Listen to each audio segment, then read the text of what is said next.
परम पूज्य गुरु जी का सत्संग सुनने के लिए हमारे चैनल को सब्सक्राइब करें।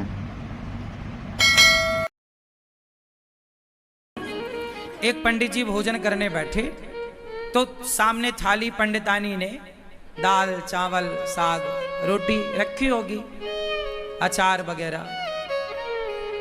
पंडित जी भोजन करने बैठे कि तभी कोई द्वार पे भिक्षुक आ गया। भिक्षाम देही, हे भैया मैं बड़ा भूखा हूं, कुछ भोजन मिल जाए।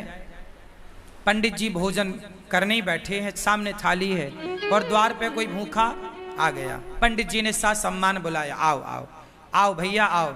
आसन लगाई और भोजन अपनी वाली थाली पंडित जी ने उन्हें दे दिया। और पंडितानी जी ने जो भोजन बनाया था वो जरा सा ही था, क्योंकि घर में कुछ था नहीं। जितना था उसने बनाया। थोड़ी सी दाल थी, आज दाल बनी, साग थी, चावल जो था भिक्षा में उसे मिला। ब्राह्मण थे, भिक्षा मांग कर लाते और जो मिलता खाते। तो आज उनका भोजन जरा कम था, पंडितानी के लिए जरा सा अंदर था। अब वो अतिथि आए और बैठे और वो पंडित जी की थाली में बैठ गए और वो बढ़िया खाए। पंडित जी अंदर गए, पंडितानी से कहा कि थोड़ा और दो रोटी। तो उसने बोला कि बस ये आखिरी 2 रोटी बची हैं। जब पंडितानी ने कहा कि आखिरी 2 रोटी बची हैं, तो वो जो बाहर बैठा खाने वाला अतिथि था उसने सुन लिया कि अब बस इनके पास 2 रोटी बची हैं। तो पंडित जी दोनों रोटी लेकर आए और कहा भैया प्रसाद पाओ, एक और दो रख दूं। उसने कहा नहीं नहीं अब नहीं चाहिए। वो भी समझदार कि अब बेचारे ये क्या खाएंगे, तो मना कर दिया। पंडित जी ने कहा ना, आप हमारे अतिथि हैं, आप पेट भर के खाओ। अच्छा बोले आपकी इच्छा है तो एक रख दो। तो एक रोटी रख दी गई और एक रोटी बची। अब वो अतिथि तो बढ़िया दाल चावल सब्जी रोटी खाकर 5 रोटी खाकर खुश था। पंडित जी की थाली में पंडितानी जी ने 4 रोटी रखी थी फर्स्ट में, 5 रोटी एक और मिल गई। 5 रोटी खा के उसका बढ़िया पेट भर गया, वो चला गया। अब दोनों पंडित पंडितानी बचे तो पूरे बर्तन लाके बाहर रखे और थाली लगाई 2। अब 2 थाली लगी हैं, पीछे की बची हुई जरा सी साग। अब आप जानते हैं दाल बची तो क्या बची होगी, जरा कटोरी आधी कटोरी। अब उसमें दोनों लोगों ने थाली अपनी पंडित पंडितानी ने तैयार करी और रोटी थी 1। तो आधी रोटी पंडित जी ने रखा, आधी रोटी पंडितानी जी ने रखी। और चावल जरा सा रहा होगा तो थोड़ा सा चावल आधा आधा उन्होंने रखा और उन्होंने प्रसाद पाया। अब ये सोचो कि आधी रोटी में क्या पेट भरता है। दिन भर से आदमी कुछ नहीं खाया, शाम को भी कुछ नहीं मिलना, एक ही बार खाना है और नाश्ता भी कुछ नहीं हुआ। आधी रोटी मिली तो आधी रोटी खाई पंडित जी ने, जरा सा चावल पंडितानी जी ने खाए। अब पंडित जी ने जैसे ही भोजन किया आधी रोटी का और जरा से चावल का और खा के ना उन्होंने हाथ धोले। तो उनके हाथ का जो धुलने का पानी था वो पहले के लोग ना आंगन में बाहर जाके हाथ धुलते थे, थाली में हाथ धुलने की परंपरा नहीं थी। आज भी हम लोग थाली में हाथ नहीं धुलते। आप लोग खाते हो थाली में हाथ निचोड़ देते हो, ये गलत परंपरा है। हाथ कभी थाली में नहीं धुलना चाहिए। थाली को खा लो, मतलब दाल चावल सब्जी रोटी एक एक दाना खा लो और थाली को धुलो, थाली पे हाथ मत धुलो। पंडित जी बाहर हाथ धुलने गए तो जहां उन्होंने हाथ धुला वहां एक छोटा पेड़ था। वहां पेड़ के पास ना एक नेवला था। क्या था? नेवला। सांप और नेवले की लड़ाई होती है ना, तो नेवला जीतता है, वो नेवला था। तो नेवला के पूंछ की तरफ पंडित जी के हाथ का धुलने का पानी गिरा और वो नेवले की पूंछ गीली हो गई। आधा पीछे का हिस्सा, पूंछ का हिस्सा गीला हुआ और जैसे ही पूंछ पे पानी गिरा उसके पूंछ का रंग सोने जैसा हो गया, सुनहरा। नेवले ने पूंछ देखी, पंडित जी से बात करी, पंडित जी आपने पानी डाला तो मेरा देखो ये रंग सुनहरा हो गया, सोने जैसा। मेरी पूंछ सोने जैसी हो गई। आप एक काम करो, मेरे पूरे शरीर में पानी डाल दो, मैं सुंदर हो जाऊंगा। पंडित जी बोले, मैंने तो अपना हाथ धुल लिया। नेवले ने कहा, महाराज ये बताओ कि आपके पानी डालने से मेरा ये शरीर का रंग कैसे बदल गया, सुनहरा हो गया, सोने के कलर का। अब मुझे पूरा शरीर सोने का करना है, पूरा शरीर सोने की तरह चमके मेरा। आधा हो गया मेरा, आधा बताओ कैसे होगा। कल मैं आऊं, आप मेरे ऊपर फिर हाथ धुल देना। पंडित जी बोले, नहीं, अब तुम जाओ धर्मराज युधिष्ठिर के राज्य में। धर्मराज युधिष्ठिर यज्ञ कर रहे हैं, उस यज्ञ में ब्राह्मण लोग भोजन कर रहे हैं। जाओ, जहां ब्राह्मण लोग भोजन करके हाथ धुलेंगे, धर्मराज युधिष्ठिर सबको अन्नदान कर रहे हैं, बहुत बड़ा यज्ञ हो रहा है। जाओ, यदि तुम्हारा किसी ब्राह्मण के हाथ धुलने के जल से यदि तुम्हारा शरीर सोने का हो जाए तो समझ लेना कि धर्मराज का यज्ञ पूरा हो गया। जाओ। अब वो नेवला बड़ा खुश धर्मराज युधिष्ठिर के राज्य में पहुंचा, और जहां सारे ब्राह्मण भोजन करते और पानी से हाथ धुलते, एक अलग जगह पर नेवला जाके वहीं बैठ गया। हजारों नहीं लाखों ब्राह्मणों ने हाथ धुले, हजारों नहीं लाखों लोगों ने प्रसाद पाया, लेकिन नेवले का रंग सुनहरा नहीं हुआ।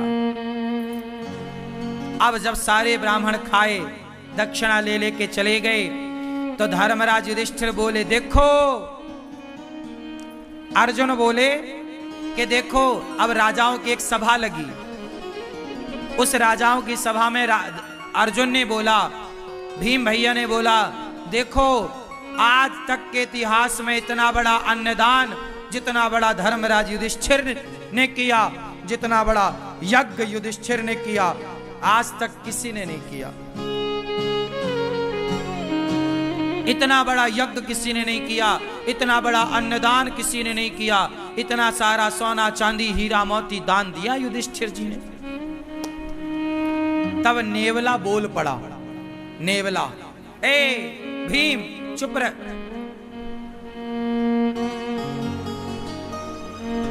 नेवला बोला, भीम भैया चुप रहो, कोई यज्ञ व्यज्ञ नहीं हुआ यहां।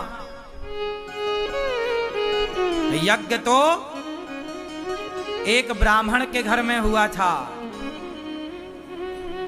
कौन हो तुम? नेवले को बुलाया। भीम भैया ने पूछा, तुम कौन हो? नेवले ने कहा, भैया मैं तो नेवला हूं। तो तुम्हारा ये शरीर सुनहरे का कैसे है, सोने का रंग सुनहरा कैसा? नेवला ऐसा तो नहीं होता, तुम्हारे ये बाल सोने जैसे चमक रहे हैं कैसे? उसने कहा, महाराज यहां पास में एक गांव है, उस गांव में एक पंडित पंडितानी रहते हैं। पंडित जी ने हाथ धोया तो उनके हाथ धोने का जो पानी गिरा वो मेरे शरीर पे गिरा, तो मेरा शरीर सोने का हो गया आधा। और उन्होंने कहा कि युधिष्ठिर के यज्ञ में जाओ, यदि तुम्हारा पूरा शरीर सोने का हो जाए तो समझ लेना कि उनका यज्ञ पूरा हो गया। पर सुनो, तुम्हारा कोई यज्ञ पूरा नहीं हुआ, मैंने तो कब से बैठा गीला होता रहा, मेरा शरीर सोने का नहीं हुआ। और तुम कह रहे हो कि धर्मराज ने इतना बड़ा यज्ञ किया, इतना दान किया। वो पंडित जी ने जो हाथ धोले तो मेरा शरीर बदल गया, और तुम्हारे यहां तो इतने ब्राह्मण खाए, कुछ नहीं हुआ। भगवान श्री कृष्ण भी उस सभा में बैठे थे। भगवान कृष्ण मुस्कुरा रहे हैं मंद मंद। अर्जुन गए, हे श्याम सुंदर, ये आप ही जानो ये नेवला कौन, ये क्या कह रहा है, आप बताओ कि यज्ञ पूरा हुआ कि नहीं।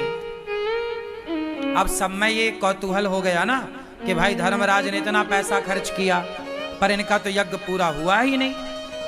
नेवला कह रहा है कि जब तक पूरा शरीर सोने का नहीं होगा यज्ञ पूरा नहीं माना जाएगा।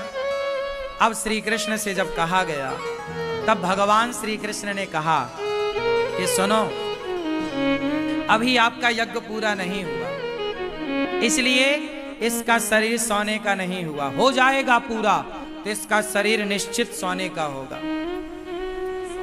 अर्जुन ने कहा अर्जुन ने कहा कि हे प्रभु, मेरे भाई ने, युधिष्ठिर जी ने जितना बड़ा यज्ञ किया, आज तक इतना बड़ा यज्ञ किसी ने नहीं किया। जब किसी ने नहीं किया तो इसका आधा शरीर सोने का कैसे हुआ? भाई, इतना बड़ा यज्ञ तो किसी ने नहीं किया, और ये इसका शरीर पूरा सोने का यज्ञ में होगा, तो आधा शरीर जो इसका सोने का हुआ वो कैसे हुआ, मैं ये जानना चाहता हूं। तब भगवान कृष्ण बोले, नेवला तू ही बता। तब नेवले ने बताया कि महाराज, मैं वहां गया, पंडित जी भोजन करने बैठे थे, कोई अतिथि आया तो अपनी थाली खिसकाई और आधी रोटी खाई, और संतोषजनक भाव से उन्होंने अतिथि को भोजन कराया, और जितना मिला ईश्वर का धन्यवाद देकर बिना शिकायत के और प्रसन्न चित्त से दोनों पति पत्नी आनंद से थे। उन ब्राह्मण का, संतोषी ब्राह्मण, भक्त ब्राह्मण, वो भक्त था, संतोषी था, उस संतोषी और उस भक्त का हाथ का जब धौमन मेरे शरीर पर पड़ा तो मेरा शरीर आधा सोने का हो गया। अर्जुन बोले, प्रभु ये क्या है? भगवान बोले, अर्जुन, तुम्हारे भाई ने करोड़ों रुपए खर्च करके जो यज्ञ किया, करोड़ों रुपए खर्च करके उस यज्ञ से तुम्हारे भाई को जितना पुण्य नहीं मिला, उससे ज्यादा पुण्य उस ब्राह्मण को एक भूखे को भोजन कराने से मिल गया। क्यों? क्योंकि तुम्हारे पास तो करोड़ों हैं, तो तुम करोड़ों खर्च कर रहे हो, पर ब्राह्मण के पास तो एक थाली भोजन ही था, 4-6 रोटियां ही थी, लेकिन उसने अपना संपूर्ण दान कर दिया, सर्वस्व दान कर दिया। उसकी तो सर्वस्व के नाम पर इतनी ही संपत्ति थी ना, थाली में भोजन। अर्जुन बोले, अब ये बताओ इसका शरीर कैसे सोने का होगा? बोले, आपके राज्य में कोई भूखा है, जाओ पहले खोज करो। खोज किया तो पता लगा कि जंगल में एक महात्मा भूखे बैठे हैं। धर्मराज का यज्ञ सब ब्राह्मण भोजन कर लिए, पर एक ने नहीं किया, तो अभी यज्ञ पूरा नहीं हुआ। उस महात्मा को बुलाया गया, निवेदन किया गया, और जब वो आए और उन्हें भोजन कराया गया, और जब उन्होंने हाथ धुले तो उनके हाथ का धौमन इसके शरीर पे जाकर पड़ा, तो इसका पूरा शरीर सोने का हो गया, एक सा हो गया, पीछे से आगे तक सुनहरा हो गया पूरा। इसके बाल बिल्कुल सोने की तरह चमकने लग गए। घंटा बंधा था, टन टन टन टन करके बजने लग गया। युधिष्ठिर, आपका यज्ञ संपन्न हुआ। यज्ञ कब पूरा हुआ? जब भोजन कराया। कोई भी यज्ञ कर लो साहब, जब तक अन्नदान नहीं करोगे वो यज्ञ पूरा नहीं होगा। इसलिए सबसे बड़ा यज्ञ अन्नदान ही है। आप और किसी यज्ञ में उलझो मत, आप सीधा किसी भूखे को भोजन करा दो, वही सबसे बड़ा यज्ञ है। इसलिए गौरी गोपाल आश्रम में रोज यज्ञ होता है। कौन सा यज्ञ? सेवा का यज्ञ। सवेरे 8 बजते ही संतों की टोली आ जाती है, कीर्तन करने लग जाती है। रोज गोविंद हरे गोपाल हरे, रोज कीर्तन होता है गौरी गोपाल में संतों के द्वारा, और उन्हें भरपेट आप लोग दान करते हो, उन्हें आप भोजन कराते हो अपनी ओर से।